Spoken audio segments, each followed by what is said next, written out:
ജനങ്ങളിൽ നിന്നകന്ന് ആരാധനയിൽ മാത്രം മുഴുകി ജീവിച്ച ഒരു നല്ല മനുഷ്യനുണ്ടായിരുന്നു. അയാളെ ഒരു സ്ത്രീ കാമിച്ചു.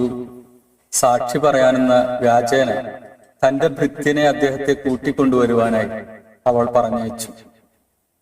ആ മനുഷ്യൻ വീട്ടിൽ കടന്നപ്പോഴേക്കും മുഴുവൻ വാതിലുകളും കൊട്ടിയടച്ച് അദ്ദേഹത്തെ അവൾ ബന്ദിയാക്കി.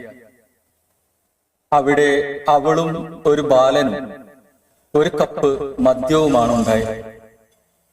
അവൾ പറഞ്ഞു, ഞാൻ താങ്കളെ ക്ഷണിച്ചത് സാക്ഷി വിസ്താരത്തിനൊന്നുമല്ല. താങ്കൾ ഈ ബാലനെ കൊല്ലുകയോ എന്നെ വ്യഭിചരിക്കുകയോ ഒരു കപ്പ് മദ്യം കഴിക്കുകയോ ചെയ്യണം.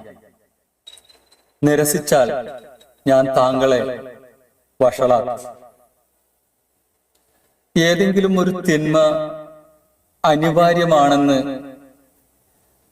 മനസ്സിലാക്കിയ ആ സാത്വികൻ പറഞ്ഞു, എനിക്കൊരു കപ്പ് മദ്യം നൽകുക. അവൾ അദ്ദേഹത്തിന് ഒരു കോപ്പ മദ്യം നൽകി. അത് കഴിച്ച ഉടനെ അദ്ദേഹം പറഞ്ഞു, അല്പം കൂടി മദ്യം തരും. അദ്ദേഹം വീണ്ടും വീണ്ടും മദ്യം അകത്താക്കി. അവസാനം അവളെ വ്യഭിചരിക്കുകയും ആ ബാലനെ വധിക്കുകയും ചെയ്തു. ഇതാണ് മദ്യം എന്ന തിന്മകളുടെ മാതാവ്. അതകത്ത് പ്രവേശിച്ചാൽ നമ്മൾ എന്തെല്ലാമാണ് ചെയ്യുന്നതെന്ന് ഒരു ബോധവും നമുക്കുണ്ടാകില്ല.